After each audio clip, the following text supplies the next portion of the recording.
Welcome to the NCAA panel on race and academics. I'm Myles Brand, president of the NCAA. And to my left is Robert Vowles, our vice president for educational service, who recently came to us as commissioner of the SWAC. Next to him is Charlotte Westerhouse, our vice president for diversity and inclusion, and came to us from the University of Iowa. And next to Charlotte is Dr. Jack McArdle, who is a professor of psychology at the University of Southern California.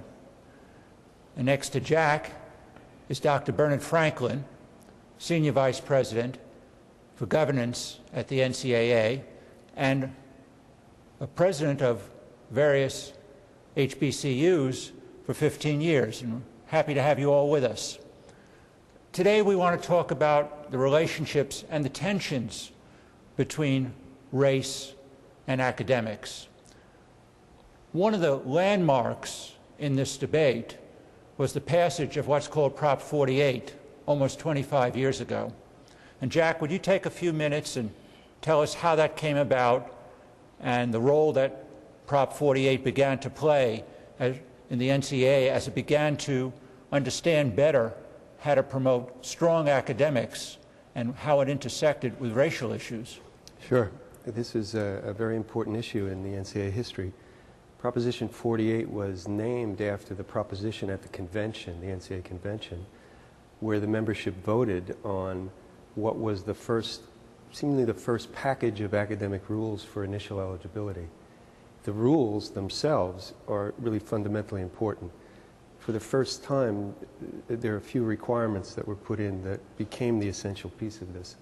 One of those pieces is that you had to graduate from high school with a 2.0, or at least a 2.0 grade point average. Another piece of this was that you had to prepare a portfolio of core courses, 11 core courses that were not like the regular overall GPA, but a focused GPA on academic subjects. I think this is a rather important piece of the legislation, the academic requirements of the core courses. And the third piece was an extra piece added on by several members that thought they needed a check against what might be grade inflation and other things, and they added in a minimum test score. The minimum test score at the time was set at an SAT score of 700 or above. You had to have a minimum of 700, or a comparable ACT score, which at the time was 15. These scores have changed over the years based on the rescaling of these tests, but the principle was the same. I don't think anyone at the time thought there was any racial implication whatsoever to the GPA of 2.0 and so on. I don't think everyone thought it was a very good idea to have the core course structure available for the young people to come in and use as a guiding light to how they should prepare for college. Let's come back to the question of what the immediate and long-term results were of Prop 48 and successes, but I want to ask Bernard the question. It was highly debated at the time whether Prop 48 made good sense, and in particular, the historically black colleges and universities were concerned that the SAT scores were skewed and produced a level of unfairness. Exactly. In fact, I went back and read the convention proceedings from the 1983 convention, and you had a number of presidents of HBCUs who spoke on the convention floor. And when I read those comments, I think you can summarize them under three areas. The first one was that a number of presidents felt very strongly that HBCU presidents had not been involved in the overall formation of Prop 48, and therefore their voice was not at the table. And I think that was a fundamental issue. I think, second, that they talked about the fact that because they were not involved in the discussion, then the whole notion of the uniqueness of the institutional mission of HBCUs had not been included as part of that whole discussion. And thirdly, perhaps under a larger rubric, you have the whole notion that the development of Proposition 48 and the fact that there would be some student athletes that would be excluded because they could not meet the minimum requirements was really an issue of access, and for them more a moral issue more than anything else in terms of because you would be cutting off access to a particular population, and that population, in fact, majority would be African American. Charlotte, that was a very controversial issue, and at the time, were there legal ramifications for that? Was there some concern that you were acting in a way that was legally unfair?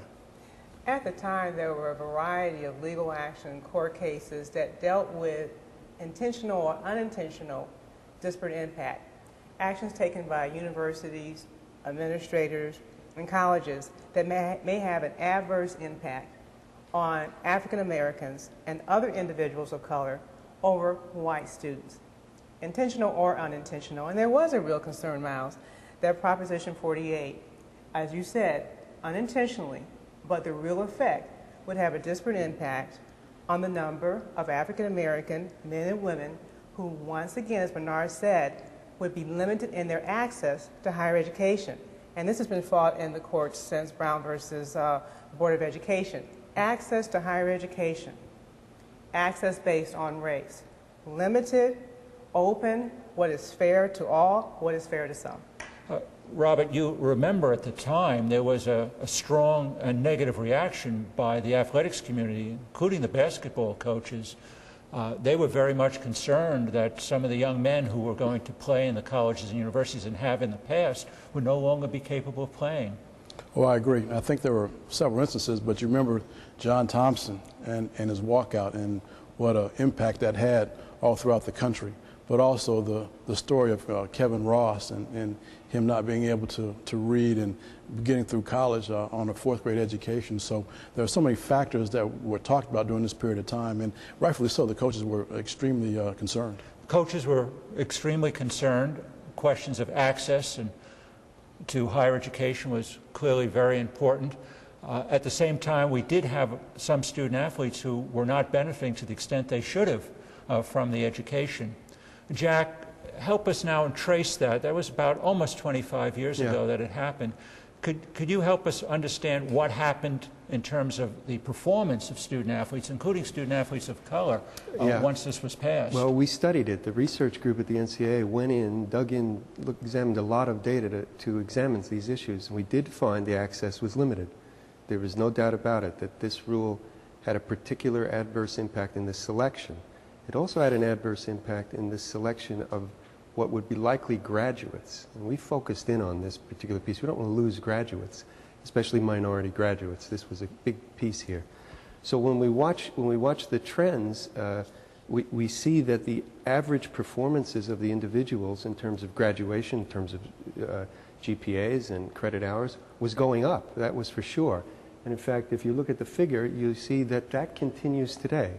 That whatever this awareness became, whatever the rules were, there was a major jump right away in the graduation, and other aspects of academic performances were continuing to increase. So if you look at the graph, what we can all see is as soon as Prop 48 went into effect, student athletes, and this is for all student athletes, I take, began to graduate at higher rates than the general student body, and you attribute that to Prop 48. There's no doubt that the selection of any group that with higher entering scores would have led to higher graduation rates. The fact that there were some people disadvantaged by this rule was important to us too. And so we went back to the unfairness of using the test. Bernard? I was going to say, Jack, that one of the things that struck me after the introduction of Proposition 48 and then the research that was done was the fact that a better predictor of performance in college was the performance, particularly of student athletes, on the core courses, definitely. As opposed to standardized tests or even high school course grades. And I think that was a major revelation that opened the door for a lot of other issues to be brought out. Yeah, I agree completely. That's you know, exactly part right. of the debate clearly was the fact of a misuse of the SAT scores. Right. The SAT scores were not initially designed, am I right, to help admission to college. The SAT was initially designed at admission at the upper end. So Columbia and Yale created the SAT for selection at the top. It's not necessarily good for selection at the bottom, for the minimum. The other piece is it was used as a single cut score, not in combination with the grade point average, like we do now. So it's changed quite a bit, and the use of a sliding scale, the introduction of that, changed a lot of the adverse impact. Charlotte, is race here a substitute for other factors, including economic class and the ability of students to get a good education at the high school level? I wouldn't say it's a substitution, but I think it is a factor that you need to add to it. Historically in our country, race has been a gatekeeper in some way. It actually prevents access in education, whether that be K-12. And in some minds to the public, it gains access to being a student athlete. So they are counterproductive. Race, however, does play an effect on socioeconomics in this country, on your ability to earn a living, what type of jobs you have, where you live, your ability to get a loan. So I don't think it's a substitute, but I think what it has to have is it has to be factor by factor, not just one factor, Myles. Race, socioeconomic, whether you're the first generation college student, your environment, your aspiration, your role models. These are factors that I think nowadays education, especially admissions, those departments look at all of those things as predictors on whether a student will graduate, whether they be a student athlete or just a student. Robert, there was a lot of concern that who would get to go to college and say play basketball would be changed by Prop 48. Over the years, as this has worked itself out, has that occurred? Well, I think that student athletes are resilient. I think that we've seen that they can adapt to the standards, and I think that over the years that they have stepped up, and we're seeing that the rates have increased. So the college going rates and the graduation rates have increased from the same populations. I agree, absolutely. So what followed Prop 48, Jack? Well, Prop 48 was debated quite a while, and it was phased in over a 5-year period. And after this, the presidents decided on a slight variation of this. They listened to the research. We proposed a full sliding scale index, and they added a part of an index to Prop 48, which actually made it more restrictive rather than less restrictive. So it didn't exacerbate the problem in the area they did, but it didn't take care of the problem either. And that was the rule that had been in for a while. That was 16. It was called Proposition 16. That stayed for a while until a few years ago when the full indexing system came into play. And the full indexing system is a very useful way to think about the student in high school, whatever grades they get, that sets the criterion for the test score that they must achieve to get into college. So Robert was talking about the fact that the student athletes rose to the occasion, that you set what the benchmark should be, and that's what they accomplished. So we are really seeing a continuation of those who wanted to play ball still being able to play ball. I think wholeheartedly. I think that we've seen over time that people continue to grow, get better, and still have their choices of where they want to go. I do want to ask one question. I think, in going back to the data and history, there was always a comment about low socioeconomic and minority. I think what's kind of got lost in that discussion is that, you know, it's not entirely race, because you've got low socioeconomic and minority. So it could be white, poor white students from that standpoint that are affected also. Yep. Jack, what does it look like in terms of graduation rates for African Americans and other minorities versus white students? Well, they're increasing fantastically. It was always true that the student athletes at a slightly higher rate than the comparable student body, always. And now it's just jumping off the charts when we look at especially if we break it down by the black-white difference, the African-American athletes are really performing extremely well in comparison to other African-Americans in the same school. And the women are the best. The women are unbelievable, and we don't know why that happened.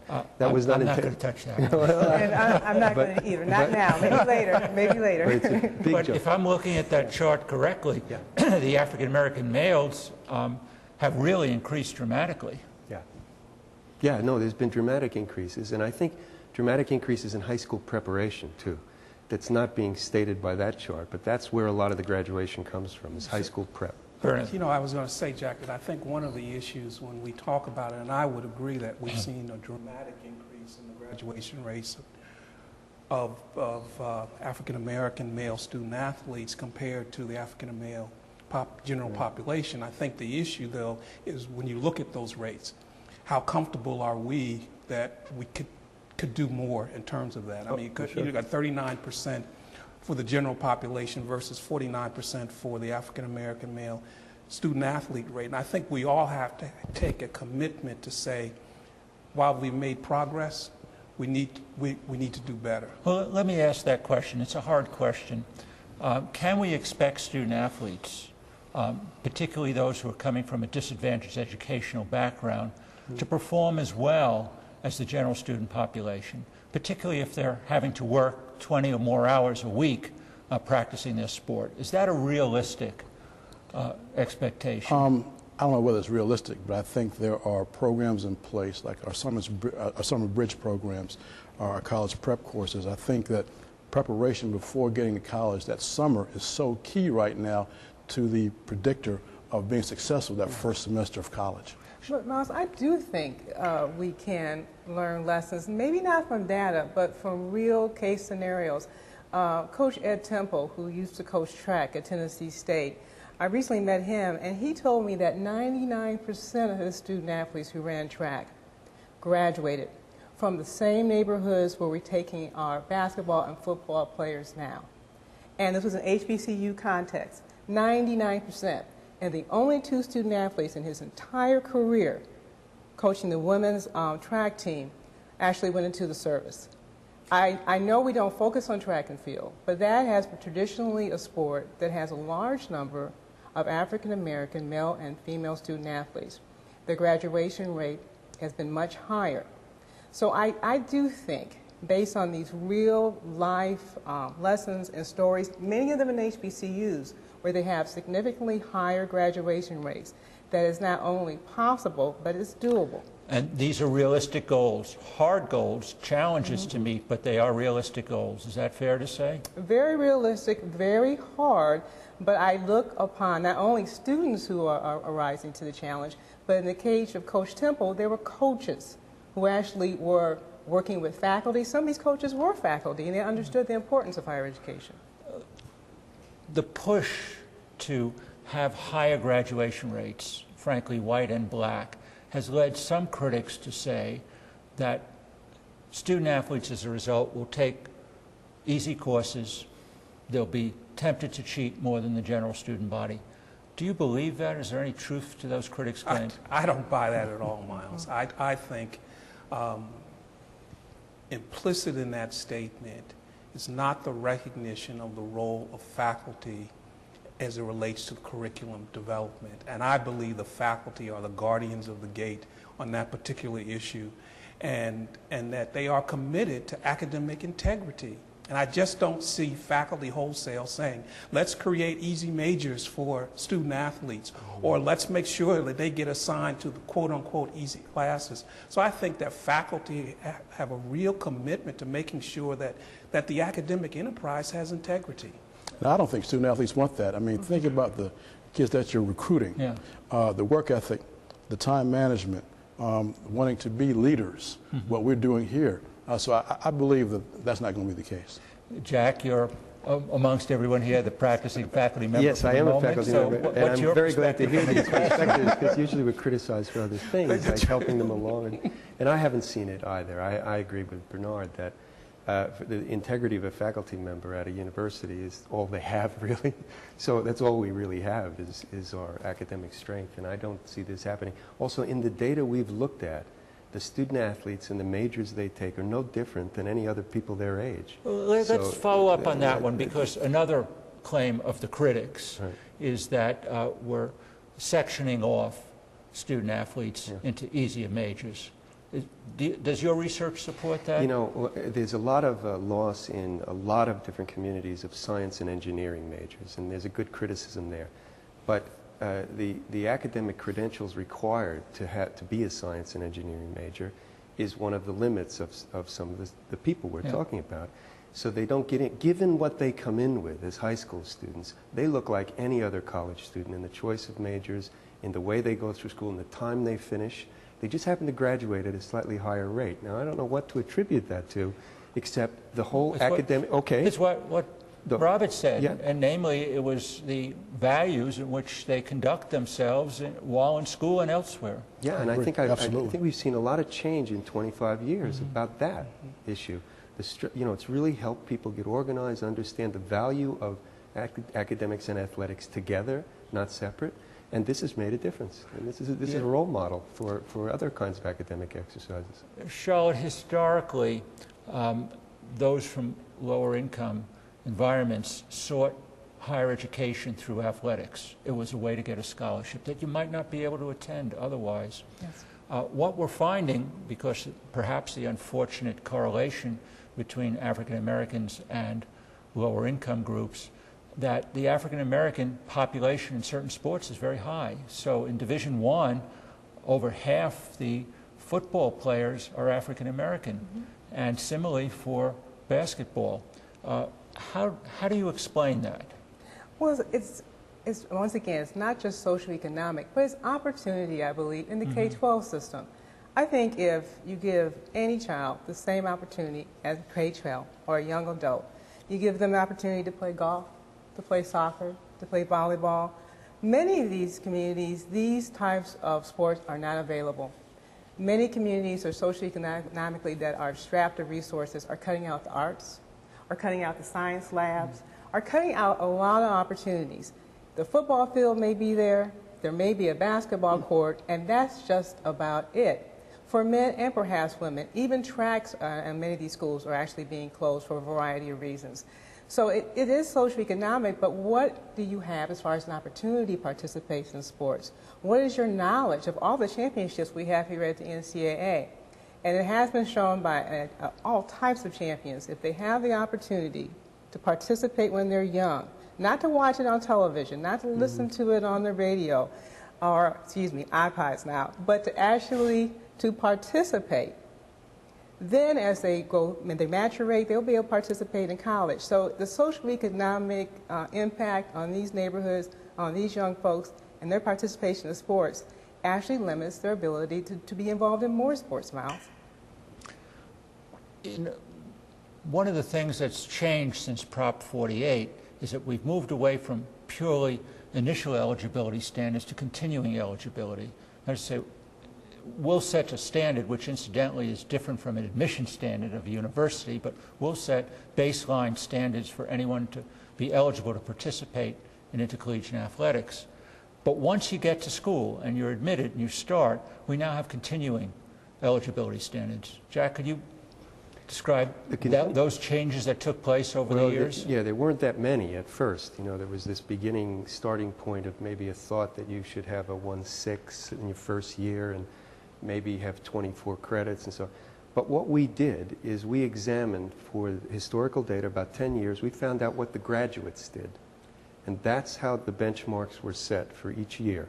What graduates did as freshmen are the freshman graduation setups, which is now 1.8 is the low end, 24 hours. And then the hours were built up so that they would graduate in 4 years. But that's what graduates did. So the entire continuing eligibility standard was to try and tell people right from the beginning what eventual graduates would do and set them on a course so they could graduate. For about a half a dozen years ago, the NCAA started on another major reform effort focusing on continuing education, focusing on continuing eligibility standards, and indeed put in some new measures. Can you speak about that? Well, yes, and I think, when we look at the whole academic reform movement within the NCAA, from a historical perspective, I think you have clearly three lines of demarcation and change. Initial eligibility standards, which we talked about on the Prop 48, continuing eligibility standards that Jack has talked about in terms of progress towards degree requirements, and now where we're actually holding institutions and coaches accountable for the academic performance of student athletes, and Jack can speak more to the creation of APR and GSR. But again, I think that all of this has come about clearly because we've been able to improve the process of collecting data, and you've had a longitudinal period in which to look at the data, which refines it. And so as we get better data, we make better decisions about putting into place academic standards. So initial eligibility standards are directed towards individual student athletes, similarly with continuing eligibility standards. But when we begin to talk about the academic progress rate and talk about new measures for graduation, we're also holding the team and the coach responsible. Is that fair? Jack? Sure, it's fair. The academic rules, the coaches need an index that will tell them what's happening in the future, what's now about their team. The academics performance rate, the APR, was designed to be a real-time index of what's going to happen if they let it keep on going this way. So it's not to attack people, it's to help restructure them in a way that they can see that they may need to make changes to help the students there to get their programs going in the direction they want. So yes, I do think it's fair. Robert, it's changed, people would argue, and I think so as well. It's changed the culture within intercollegiate athletics, certainly in Division I. Do you agree with that? Oh, I do, and you've talked about the evolution right now, and what the term now is being used is at-risk student, and how that's defined. It goes to test scores, goes to GPA, it goes to their neighborhood, it goes to high school, it goes to their friends. So this new definition of an at-risk student has come across with the evolution. And what role does the coach have to play in all this? Well, I'll tell you what, the coach is probably one of the primary people in the student's life, because here again, he's the mentor or she's the mentor, the actual disciplinarian, the parent in some form and fashion. So you see the role of the coach has expanded. Charlotte, and so people are coming in under these new rules, semester by semester measures. Is that working, do you think? Do you think the young women and the young men understand what's expected of them, and does the coach understand what's expected of them, or are we sort of still in the middle of all this mix? Absolutely. All indicators are showing the coach understands it from the moment they are recruiting, and that's the student athlete or potential student athletes understanding it, the parents understanding it, and now the media and the public's understanding it. Now fans are evaluating their teams on win-loss, APR, GSR. It's a whole new language out there, and there's a sense of pride if individuals or schools do well, coaches do well with the teams, and there's a sense of dismay when it appears that the coach may be winning the games, but not winning, okay, not winning the APR game. And I really give credit to the public who really values the NCAA, because they understand that the NCAA is about higher education and how well student athletes do on the field and off the field. And if I can quickly add, and I know I'm aging myself, I think I remember a time within the NCAA when I watched a football game and you saw the student's name, the hometown, and the academic major. But the public's going back to that. They want to know what these students are doing on the field as well as in the classroom. You know, that might work well for Ohio State and Michigan and Georgia, but how does it work for the HBCUs? Does that present some special problems? You know, it's interesting, Miles, because there is some historical connectedness between what happened in Proposition 48 and what you hear from HBCUs as it relates to our new academic standards and metrics. I think what is different now is, unlike what happened in 1983 and before, as Proposition 48 was being developed, is that we brought to the table and created in Division I an ad hoc advisory group for HBCUs to talk about the research and the data and the impact on their institutions. And very clearly, the message that you hear from presidents and chancellors is not about commitment or intent to do well with student athletes. It's about resources. It was similar to what we saw in Proposition 48. It's about resources. You have some Division I programs that spend more on academic support for student athletes than HBCUs spend on their entire athletic budget. And so while we have the same measures for each institution, how are we going to assist HBCUs to come up? Because as I've said to presidents at HBCUs, APR is not going away. It is here to stay. And so we've got to build the appropriate infrastructures at HBCUs that will support student athletes to succeed. Let me follow up on that, because I'm sure you're right, it's a resource-related question. How can we help the low-resource schools? Many of them are HBCUs, but I'd also include in that some urban universities, open admission urban universities that serve a diverse population, also have those challenges. How can we help those schools? Well, I think one of the things that we learned from the discourse and dialogue that we had with HBCU presidents was the creation of a supplemental fund where HBCUs and low-resource institutions as well can apply for grants, matching grants, to help build up their academic support programs. It is not end-all, be-all, but it is an opportunity to provide a certain base level that all limited resource institutions will have in terms of building their overall academic support infrastructure. So it's about initial eligibility, but it's also about getting a degree. Exactly. And that's why everyone should go to college, to get a degree. Right. Absolutely. I mean, that sounds trivial, but it's not. Right. I mean, getting a degree is the goal of going to college. What are the graduation rates now, Jack? Well, they've gone up quite a bit. You know, when we started with Prop 48, we were talking about 49% for the student athletes, which was still very close to the student bodies at that time. But now we're in 60, 65% is what we're headed for. And that is a remarkable rate when you think that there are 300 entities with rates that vary from 97% to 12%, all part of what's called the NCAA. So there's a lot of variation too, but on average, things are looking much better than they were before. Now, you told me the other day a number that rolled my socks down. I mean, it was just incredible. That if you look at not the 6-year window that we normally use, but the 10-year window, 88% of the student athletes are graduating. Yeah. That is just an incredible number.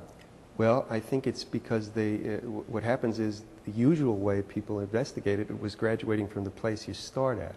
What we did is follow them past that point if they transferred out, and we monitored whether they graduated at the next place or the next place. And that's where we add this other piece that gets it up to 88 on overall, and in certain segments even higher. The women again, even higher than that. But everybody, every group, even the male revenue sports, where a lot of criticism is made about the low graduation rates, if you follow them long enough, we're into 80% graduation rates. And that's much a bigger graduation rate than we ever expected from the first place they started. But with them being in a competitive environment, are you really surprised about that 88? Not anymore, but I do think it's not a statistic that a lot of people know about because they don't follow them past the point of the first college, the federal rate rather than the follow up with personal rate. Robert, with your comment. It's a competitive environment. Surely the coaches and the teams compete to win games. Yes. But is that all collegiate athletics is about, winning games? Is that all a coach should be evaluated on, winning games? No, it's about winning in life. I mean, as you know, it's about developing for that citizen in the community after college and being leaders and people sitting in your chair and my chair and Charlotte's chair. And I think that's what we're talking about right now. You agree with that, Charlotte? Absolutely, and I've been to many commencements that the only person sitting closer to the student athlete graduating is the coach. The only person that probably has a few less tears in the family and joy is the coach. And this is, for many coaches, the highlight of their career. But what's really frustrating is that the public may not perceive it. The public only sees the coaches as the winning touchdown is scored, or as the female student athlete, dunks the basketball, and you see the coach celebration. But I've seen coach celebrating just as hard, just as much at commencement when they see their student athletes graduate. That's a good statement. Last round. Vernon, last statement. Well, I think overall, Myles, particularly if you look from the vantage point of the HBCU community, that we've come a long way from the passage of 48 and the voices that took place on the 1983 convention floor. I think we're far more proactive as opposed to reactive, and that we reached out to the HBCU community to make them part of this process.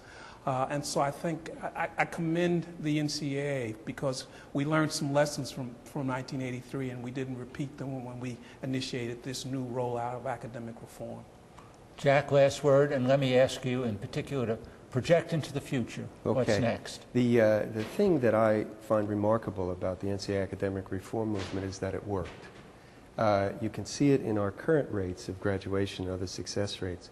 But I think the core course structure is really amazing to me, how that's helped students organize, at first in the 9th grade, but at that time also in the 2nd grade, which is really where we needed to grab them.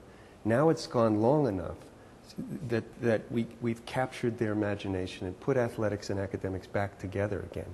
And so in the future, I see this is going to be the model of the educational system. And I'm not joking about that. People are following us because something important happened and people paid attention. Beyond athletics. Beyond athletics, I mean, beyond athletics. Charlotte, last word, but I'd also, if you can, like you to address the cultural changes that have taken place with this greater emphasis on academic achievement. And it has been tremendous. The pride that our fans, our student athletes, our coaches, alumni have had with their institution based on the emphasis on the academic achievement is something that is very, very significant. I also agree with you. This is a milestone for the NCAA and a milestone for higher education in general. It's something that will be not only historic, but also will have rippling effects. Historic means past. It'll have rippling effects into the present. This is probably a time in the history of NCAA that we can really hold our heads up high because socially we are seeing more student athletes of color gaining a higher education. And that is imperative. It is imperative because every time this has happened within our society, when there's been more access for those who've had less, our society, our country has excelled. So I agree with you. This is very important. And I am probably overly optimistic, but I don't think I'm optimistic. I think I'm being a realist with this, not only based on the data, but based on my conversation with student athletes, fans, coaches, and the like. Robert, you get the last word, and in particular, I'd like you to address how do you feel about meeting the challenges? Are we making good progress? Well, I think we are. I think we had a challenge with Prop 48. We had a challenge with Prop 16. We had a challenge with APR. But if you're asking me, am I ready to pass the baton to this next generation of student athletes? I am, and I think we're in good hands. Very good. Thank you. Thank you all. We appreciate it. Thank you. Thank you. Thank you.